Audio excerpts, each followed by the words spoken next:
नमस्कार, मैं गिरिजेश सर अपने चैनल पढ़ो रिंकू में एक बार पुनः आपका स्वागत करता हूं। आज हम लोग हिंदी के महत्वपूर्ण प्रश्नों की एक श्रृंखला लेके आए हैं। वन लाइनर प्रश्न है और परीक्षा की दृष्टि से वन लाइनर प्रश्न जो हैं सबसे इम्पॉर्टेंट माने जाते हैं, क्योंकि इसे कुछ करना नहीं है। कान में लीड लगाइए और सुनते रहिए, आप निश्चय ही सफलता को प्राप्त करेंगे। तो ये 30 प्रश्नों की एकदम महत्वपूर्ण श्रृंखला है, जहाँ से प्रश्न निश्चित आए हैं। तो एक बार इन्हें ध्यान से पढ़िएगा, सुन लीजिएगा, याद हो जाएगा। तो चलिए शुरू करते हैं आज की वीडियो। पहला प्रश्न है, देवताओं की लिपि किसे कहा जाता है? देवताओं की लिपि किसे कहा जाता है? ये कई बार आया हुआ प्रश्न है। किसे कहते हैं? देवनागरी को कहा जाता है। देखिएगा, भाषा और लिपि दो चीजें हैं। लिपि जो है उन चिन्हों को कहते हैं। अगर यहाँ पर ये पूछ दिया कि देवताओं की भाषा किसे कहते हैं, तो किसे कहते हैं? संस्कृत को कहते हैं। देव भाषा क्या है? संस्कृत है। देववाणी क्या है? संस्कृति है। और देवताओं की लिपि क्या है? तो देवनागरी है। चलिए, इस तरह से कई प्रश्नों को भी हम लोग देखते चलेंगे, जहां प्रश्नों में प्रश्न आएंगे। चलिएगा, अगला प्रश्न, हिंदी साहित्य में हालावार के प्रवर्तक कौन है? हालावार के प्रवर्तक, ये बहुत ही इंपॉर्टेंट है। हालावार के प्रवर्तक कौन है? हरिवंश राय बच्चन जी हैं। हरिवंश राय बच्चन की रचना सबसे ज़्यादा इंपॉर्टेंट हुई है कौन सी? मधुशाला। मधुशाला, मधुबाला, मधु कलश इनकी प्रमुख रचनाएं हैं और मधुशाला इनकी प्रमुख रचना है, और ये हालावार के प्रवर्तक माने जाते हैं। अगला प्रश्न, भारत का शेक्सपियर किसे कहा जाता है? मोस्ट इंपॉर्टेंट प्रश्न है। भारत का शेक्सपियर संस्कृत के महान विद्वान कालिदास को कहा जाता है। तो भारत का शेक्सपियर कौन है? कालिदास है। भारत का शेक्सपियर कौन है? कालिदास है। अगला प्रश्न, मैथिली किस राज्य की भाषा है? ये तो कई बार पूछा गया प्रश्न इसलिए है क्योंकि ये पूर्वी हिंदी पश्चिमी हिंदी में पूछा जाता है। तो अक्सर पूछा जाता है कि कौन सी पूर्वी हिंदी की है, कौन सी पश्चिमी हिंदी की बोली है। तो मैथिली जो है बिहार की क्या है? भाषा है। कहाँ की है? बिहार में बोली जाने वाली भाषा है। अगला प्रश्न, अमीर खुसरो ने जिन मुकेरियों, पहेलियों और दो सुखनों की रचना की है, उसकी मुख्य भाषा क्या है? अमीर खुसरो को जान लीजिए आप लोग। अमीर खुसरो को प्रथम हिंदी खड़ी बोली का प्रथम कवि भी माना जाता है, और लोग मानते हैं कि यहीं से खड़ी बोली का आरंभ हुआ था। तो खड़ी बोली कहा जाता है। उनकी भाषा क्या थी? अमीर खुसरो की भाषा क्या थी? खड़ी बोली थी। अमीर खुसरो की भाषा क्या थी? खड़ी बोली थी। चलिए, हिंदी के प्रथम कवि, हिंदी का प्रथम कवि कौन है? तो ये हजारों बार पूछा गया प्रश्न है।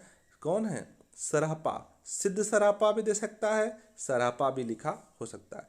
तो सरहपा को हिंदी का प्रथम कवि कहा जाता है। 9वीं शताब्दी में इनका जो है रचनाओं की प्राप्ति मिलती है। कलम का सिपाही किसे कहा जाता है?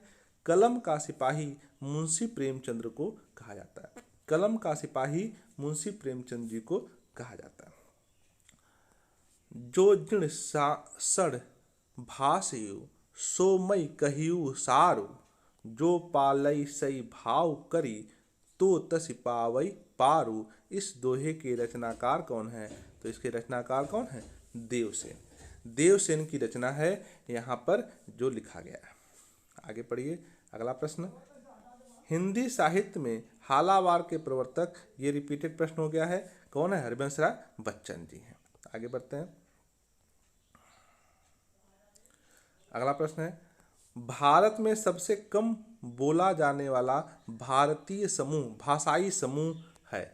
भाषाई समूह जो है, भारत में कुल 3 प्रकार का भाषाई समूह पाया जाता है। तो वो कौन सा समूह है? प्रश्न पूछ रहा है भारत में सबसे कम बोले जाने वाला भाषाई समूह है।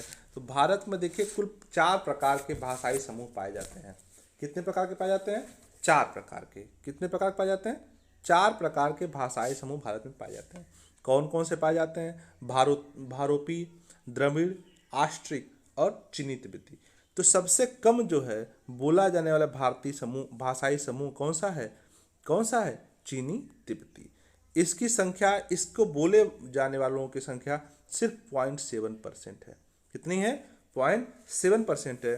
और इसी को घुमा लीजिए, सबसे अधिक बोला जाने वाला भाषाई समूह कौन सा है? भारोपी। कौन सा है? भारोपी। इसको बोले जाने वालों की संख्या 73% है। ठीक है, तो 73% लोग भारोपी परिवार की भाषा को बोलते हैं और 0.07% लोग जो हैं चीनी तिब्बती भाषा को बोलते हैं। चलिए आगे बढ़ते हैं। अगला है, हिंदी का प्रथम पात्र कौन सा है? पात्र नहीं होना चाहिए, पत्र होना चाहिए। कौन सा पत्र है? तो हिंदी का प्रथम पत्र जो है कौन सा है? उद्दंड मार्तंड। ठीक है, हिंदी का प्रथम पत्र कौन सा है? उद्दंड मार्तंड। और इसका जो है प्रकाशन हुआ था 1826 में। कब हुआ था? 1826 में। देखिए उसके पहले बंगाल गजट भी था, बंगाल गजट भी था, लेकिन तो ये अंग्रेजी में था, इसलिए इसे अगर पूछेगा प्रथम पत्र कौन था तो बंगाल गजट था, जिसको 1780 में प्रकाशित किया गया था। लेकिन जब हिंदी लगा देगा तो उद्दंड मार्तंड हो जाएगा, जो 1826 में प्रकाशित हुआ था। ठीक है, और इसी दिन 30 मई को ये प्रकाशित हुआ था। इसी दिन पत्रकारिता दिवस भी मनाया जाता है। तो 3 प्रश्न हो गए। हिंदी का प्रथम पत्र कौन था? उद्दंड मार्तंड था। 1826 30 मई 1826 को प्रकाशित हुआ और इसी 30 मई को पत्रकारिता दिवस भी मनाया जाता है। चलिए अगला प्रश्न, हिंदी तिब्बती भाषा समूह की भाषाओं के बोलने वालों को क्या कहते हैं? क्या कहते हैं भाई? निषाद कहा जाता है। क्या कहता है? निषाद कहा जाता है। चलिए अगला प्रश्न, हिंदी विषय का प्रथम ज्ञानपीठ पुरस्कार पाने वाले कौन हैं? देखिए ये प्रश्न अधिकतर बार पूछा गया है। ज्ञानपीठ पुरस्कारों से प्रश्न आता ही आता है। आपको अपडेट रहना पड़ेगा कि कौन सा पुरस्कार किसको किस समय मिला है, तो ये आपको याद रखना पड़ेगा। तो चलिए देखते हैं। करा कि प्रथम ज्ञानपीठ जो है सुमित्रानंद पंत जी को प्राप्त हुआ था। किसके लिए प्राप्त हुआ था? चितंबरा के लिए। चितंबरा उनकी एक रचना है और 1968 में यह पुरस्कार उन्हें दिया गया था। तो 1968 में चितंबरा के लिए सुमित्रानंद पंत को पहला ज्ञानपीठ पुरस्कार दिया गया था। अगला प्रश्न, निम्नलिखित में से कौन प्रेमचंद की रचना है? तो पंच परमेश्वर जो है प्रेमचंद की रचना मानी जाती है। अगला प्रश्न, भारत में सबसे अधिक बोले जाने वाले भाषाई ग्रुप है इंडो आर्यन है। ठीक है, अभी हमने आपको बताया। ठीक है, भारोपी जो है इंडो आर्यन सबसे अधिक बोले जाने वाला ठीक है समूह है। ठीक है, आगे बढ़ते हैं। रामधारी सिंह दिनकर को किस रचना के लिए ज्ञानपीठ पुरस्कार मिला था? तो किस रचना के लिए मिला था? ज्ञानपीठ पुरस्कार रामधारी सिंह दिनकर जी को उनकी रचना उर्वशी के लिए प्राप्त हुआ था। अगला प्रश्न, अटल बिहारी वाजपेयी हिंदी विश्वविद्यालय की स्थापना कहाँ की जा रही है? तो अटल बिहारी वाजपेयी के नाम पे हिंदी विश्वविद्यालय की स्थापना भोपाल जो मध्य प्रदेश में है वहाँ की जा रही है। भारतीय भाषाओं को कितने प्रमुख वर्गों में बांटा गया है? तो अभी हमने बताया था आपको, भारतीय भाषाओं को 4 प्रमुख भागों में बांटा गया है। कौन कौन से? भारोपी, द्रविड़, आस्ट्रिक और चीनी तिब्बती। ठीक है, अगला प्रश्न, देश का पहला राष्ट्रीय हिंदी संग्रहालय कहाँ स्थापित किया जा रहा है? तो आपको जानकर सुखद आश्चर्य होगा कि ये आगरा उत्तर प्रदेश में स्थापित किया जा रहा है। आगे बढ़ते हैं। अगला प्रश्न कराए कि भारत के प्रथम राष्ट्रकवि कौन थे? तो मैथिली शरण गुप्त जी को भारत का प्रथम राष्ट्रकवि माना जाता है। मैथिली शरण गुप्त जी को भारत का प्रथम राष्ट्रकवि माना जाता है। अगला प्रश्न, हिंदी का प्रथम एकांकी कौन सा है? एक घूंट है। हिंदी का प्रथम एकांकी कौन सा है? एक घूंट है। इसके लेखक कौन है ये आप लोग कमेंट में बताइएगा। अगला प्रश्न, हिंदी साहित्य के इतिहास को, अगला प्रश्न है, हिंदी साहित्य के इतिहास को कितने कालखंडों में विभाजित किया गया है?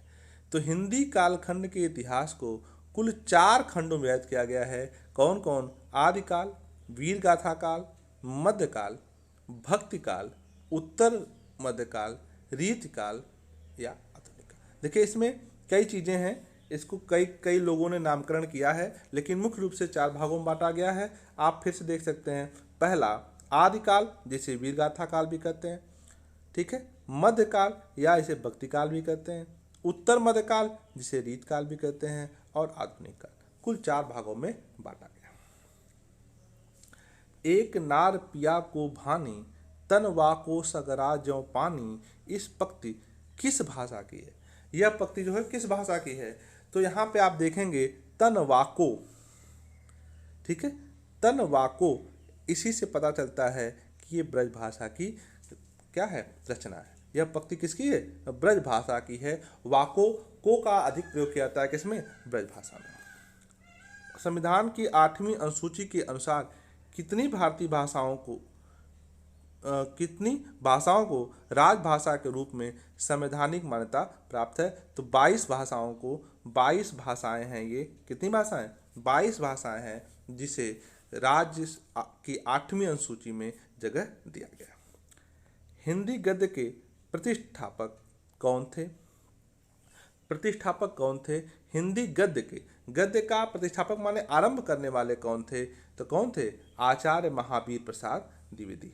आचार्य महावीर प्रसाद द्विवेदी, इन्होंने 1903 ईस्वी में सरस्वती पत्रिका का प्रकाशन भी किया था। आगे अगला प्रश्न, हिंदी के वर्तमान दैनिक समाचार पत्र, हिंदी के सर्वप्रथम दैनिक समाचार पत्र। इसके पहले हम लोगों ने ये पढ़ा कि हिंदी का प्रथम हिंदी पत्र कौन था? उत्तर मार्टन था। और दैनिक समाचार पत्र कौन था? तो उसका क्या नाम क्या था? सुधावर्षण था। अगला प्रश्न, रानी केतकी की कहानी की भाषा को कहा जाता है? तो इसे क्या कहते हैं? खड़ी बोली में लिखा गया। रानी केतकी की कहानी खड़ी बोली गद्य कहा जाता है। आगे अपभ्रंश के, अगला प्रश्न है, अपभ्रंश के योग से राज सासानी भाषा का जो साहित्यिक रूप बना है उसे कहा जाता है। देखिएगा, अपभ्रंश के योग से राज सासानी भाषा का जो योग मिला है उसे डिंगल कहा जाता है। आदिकाल में 2 भाषाएं थीं, डिंगल और पिंगल। ठीक है, आदिकाल की 2 भाषाएं कौन थी? डिंगल और पिंगल। और इन्हीं दोनों भाषाओं में आदिकाल की रचनाएं की गई। हिंदी की प्रथम पत्रिका कौन थी? तो हिंदी की प्रथम पत्रिका संवाद कौमुदी मानी जाती है। और अगला प्रश्न है, हिंदी की वर्णमाला में कितने स्वर और कितने सम स्वर हैं? तो कह रहा है कि हिंदी की वर्णमाला में कितने स्वर और कितने सम स्वर हैं? तो 11 स्वर हैं और 33 सम स्वर हैं। ठीक है, आगे बढ़ते हैं। देवनागरी लिपि को राष्ट्रलिपि के रूप में कब स्वीकार किया गया? तो ये 14 सितंबर, जो हिंदी दिवस भी है, 14 सितंबर 1949 ईस्वी को देवनागरी राष्ट्रलिपि के रूप में स्वीकार किया गया था। चलिए आगे बढ़ते हैं कि हिंदी दिवस किस तिथि को मनाया जाता है? तो मैंने आपको अभी बताया, हिंदी दिवस 14 सितंबर को मनाया जाता है, क्योंकि इसी दिन हिंदी भारतीय संविधान में राजभाषा के रूप में स्वीकार किया गया। आगे बढ़ते हैं। भारत में संस्कृत माँ है, हिंदी बहुरानी है और अंग्रेजी नौकरानी है। किस महापुरुष की अंतिम वचन है? ये डॉक्टर कामिल बुल्के ने यह वचन कहे थे। अगला प्रश्न, आधुनिक युग की मीरा किसे कहा जाता है? सर्वज्ञात प्रश्न है, सबसे इंपॉर्टेंट प्रश्न है ये।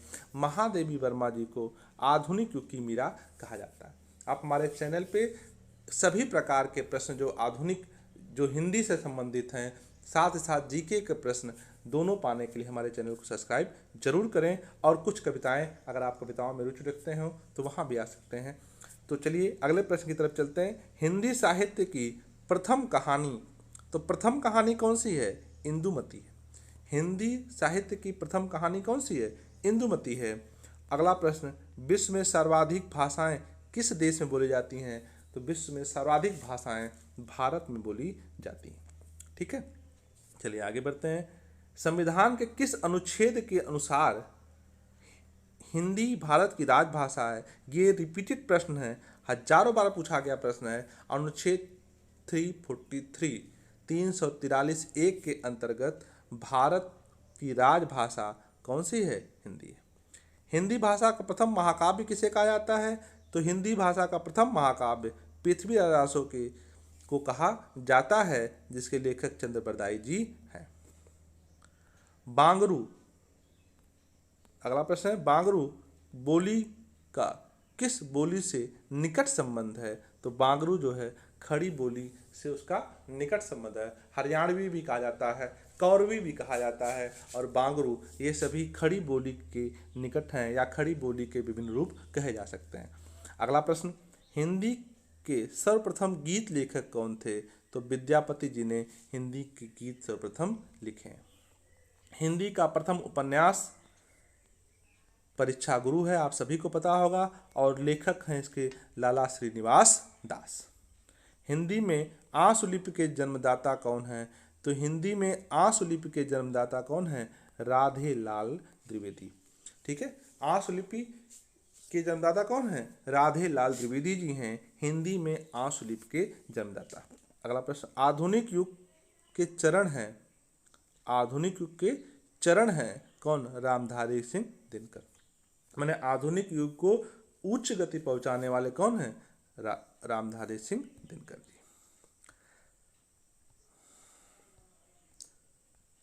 अगला प्रश्न देखिएगा, कहाँ चला गया, एक मिनट। हाँ, संविधान की 8वीं अनुसूची में शामिल की गई 4 नई भाषाएं हैं कौन? संथाली, मैथिली, बोडो और डोगरी। ये सबसे आखिरी में जोड़ी गई 4 भाषाएं हैं जिसे भारत के संविधान की 8वीं अनुसूची में शामिल किया गया। कौन? संथाली, मैथिली, बोडो और डोगरी। इसे जो है जीके के रूप में भी पढ़ सकते हैं। ये इंपॉर्टेंट प्रश्न है क्योंकि ये कई बार पूछा गया है कि अभी लास्ट में सबसे अंत में कौन सी 4 भाषाओं को जोड़ा गया है संविधान की 8वीं अनुसूची में। महादेवी वर्मा को किस रचना के लिए ज्ञानपीठ पुरस्कार मिला था? तो महादेवी वर्मा जी को यामा के लिए, उनकी रचना यामा के लिए ज्ञानपीठ पुरस्कार दिया गया था। चलिए, मैला आंचल उपन्यास के लेखक कौन है? मैला आंचल उपन्यास के लेखक कौन है? फणिक्वर नाथ रेणु। फणिक्वर नाथ रेणु जी की रचना है मैला आंचल। भारत में सर्वाधिक लोगों द्वारा कौन सी भाषा बोली जाती है? तो आप ये सब जानते ही हैं, हिंदी, और जिसकी लिपि क्या है? देवनागरी लिपि है, सर्वाधिक बोली जाने वाली भाषा है। और दुनिया में दूसरी सर्वाधिक बोली जाने वाली भाषा कौन सी है? हिंदी। मध्य प्रदेश के किस जिले को देश का प्रथम हिंदी साक्षर जिला घोषित किया गया? ये एकदम याद कर लीजिएगा, जीके का भी प्रश्न है, करंट में भी आ सकता है और हिंदी का प्रश्न तो है। नरसिंहपुर को हिंदी का प्रथम साक्षर जिला घोषित किया गया है जो मध्य प्रदेश में है। तो मध्य प्रदेश का एक जिला है, कौन सा? नरसिंहपुर। याद रखिएगा, नरसिंहपुर मध्य प्रदेश का जिला है जिसे हिंदी का प्रथम साक्षर जिला घोषित किया गया। हिंदी खड़ी बोली के जन्मदाता कौन है? भारतेंदु हरिश्चंद्र जी हैं। हिंदी खड़ी बोली के जन्मदाता कौन है? भारतेंदु हरिश्चंद्र जी हैं। इस प्रकार से आज के इंपॉर्टेंट प्रश्नों की श्रृंखला यहीं पर समाप्त होती है। आगे नेक्स्ट क्रम में हम लोग लगातार बढ़ते रहेंगे। ठीक है, वीडियो देखने के लिए धन्यवाद, बहुत बहुत आप सभी का धन्यवाद।